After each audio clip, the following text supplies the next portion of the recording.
Hey Clashers, I went back in time. 5 years actually, and I found crazy things in Clash of Clans. Those videos are still on my German YouTube channel, even though they're in English mainly, but back then it was the time of the Dark Looters, and I just wanted to check it out.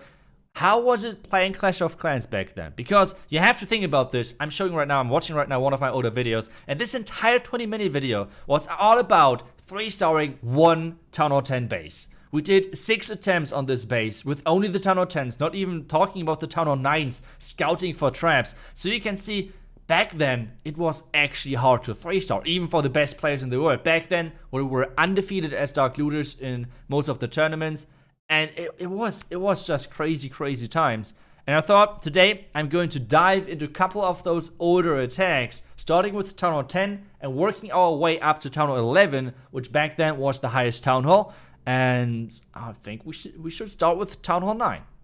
Town Hall 9 back then was more like a filler Town Hall level, I want to say. Like, not really filler. It wasn't too easy to 3-star on that Town Hall level, but typically you had pretty good hit rates for Town Hall 9. And the majority was doing Town Hall 9 versus 9 attacks, and then as soon as you had a couple of attacks left over, you were supposed to scout the Town Hall 10. Scout for traps, for example. So to make sure that those super important Town Hall 10 attacks would actually get the value which they need.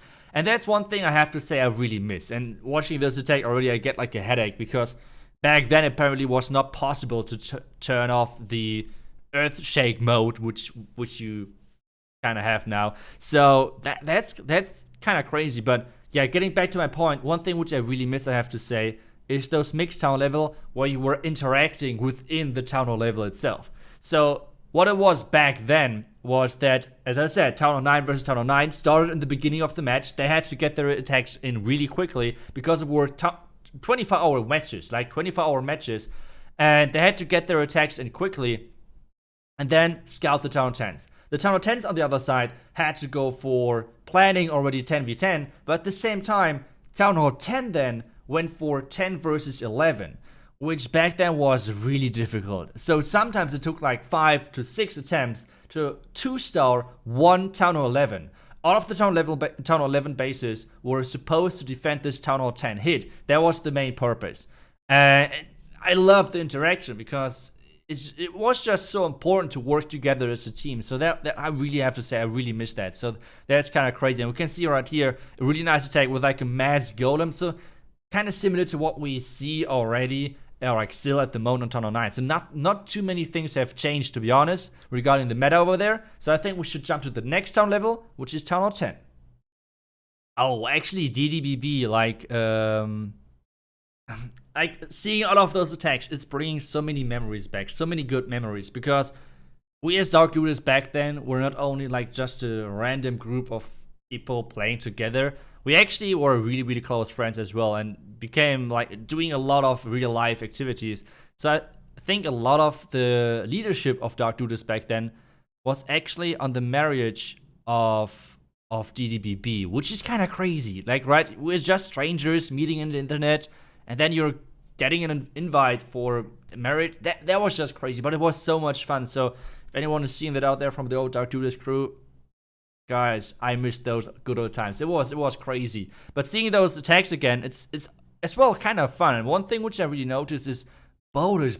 Boulders were everywhere. Now just imagine back then the super witches, that would have been so broken. Oh, wait a second. We just saw a feature which I feel like is such an insane feature which got added by Supercell. You saw the queen on the top left side? She died. She still had her ability. The auto ability was such a big change. The king, the queen, they were able to die without her abilities. You just need to imagine that, right? Like in the current times, I feel like no one would ever even think about that. Like, okay, my BK is running low on hit points. I don't care. I would just concentrate on the other part of the base, because there's the auto ability anyways. So back then, actually, the Barbarian King would just drop and drop and drop, and then he would be dead. There would be no half HP BK again. Like, that wouldn't happen. So that's really crazy. So seeing all of those attacks, it is so funny how, like, such a long way. Like, this such a long way where Clash of Clans came. So now we have checked Town Hall 9, Town Hall 10. Let's dive to Town Hall 11. And Town Hall 11 was back then my thing. Like, that was so much fun. And as you can see again, like, I didn't really do kind of Surilalo? What the heck is going on? Like, okay. I guess I was just better back then, being able to do those attacks, but it looks kind of fun. King ability, obviously you have to use the ability. I'm not using the Warden with that, so I just have the bonus in there. Really interesting. I think I should do a video where I'm using all of the oldest strategies and try to use them on current basis. Like, how does that work? I feel like the super bonus, though, the super wizards are just so much better in most cases at the moment. But it's really interesting to see those older attacks, and I guess I was decent at Lalo. That's surprising, I guess. But yeah, it's kind of fun seeing those Lalo in. And oh god, what is the Warden doing? Guy, what Warden? What is the Warden? Okay, he's going into melee mode into the Eagle. What is the Warden following? That's just crazy. Okay, that pathing, that got changed for sure. So the Warden already, yeah, I mean, we always complain about the Warden, but back then, oh boy, the Warden was special. Let's put it like this. The Warden was really special. And my Lalo is just my Lalo is surprisingly clean, considering how bad it is at the moment. I don't know what just happened. I don't know what happened, but I guess I was just better back then. But yeah, like, if you would go just like half a year more back into the history of Clash of Clans, we would have had one thing which changed a lot. There was one big change, one balance change actually, which changed everything. And those attacks now, which you're just seeing right now, are still from out from the time right after the change, pretty much. And that change was to the Inferno Towers. Did you know that Inferno Towers before that change? Wait, I'm just too confused. I'm actually doing non-stop Lalo. What is going on? That is just crazy. I just cannot get over it. I will get back to my point. So, the Inferno Towers back then were anti-heal. What does this mean? Well, a multi-Inferno Tower is not only dealing damage, but as well making sure that you cannot heal. So whenever a unit or like a hero or whatever is getting targeted by an Inferno Tower, if it's single or multi, it does not matter, this unit could not get healed, which is crazy to think about. So for example, Queen Chargers back then were nearly impossible, like really only hard to execute.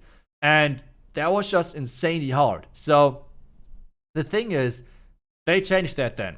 And since then, the game got obviously a lot easier. But just think about the time right now, how the meta would be if you would have the meta right now where the Inferno Towers could block healing actually.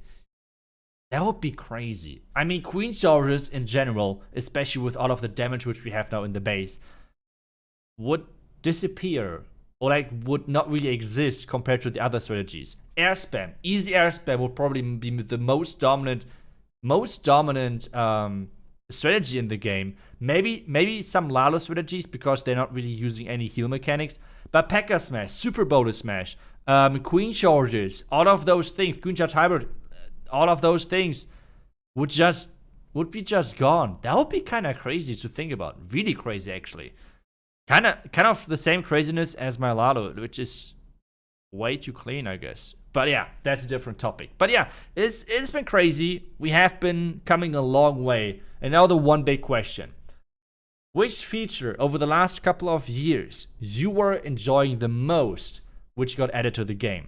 I have to say for me, most likely is the feature that you're able to get rid of the stupid earthquake mode in the game. I really dislike that. Otherwise, I still don't know if it's good or a bad thing, but I feel like this auto hero abilities had a lot of impact. Let's put it like this. I don't know if it's my favorite or anything, but it had a lot of impact. So let me know which features you like or maybe dislike the most, which got added over the last 5 years or maybe even 6 years. Let me know down below in the comments. Thank you so much for watching. I will see you guys back tomorrow for the next one. Until then, see ya and bye bye.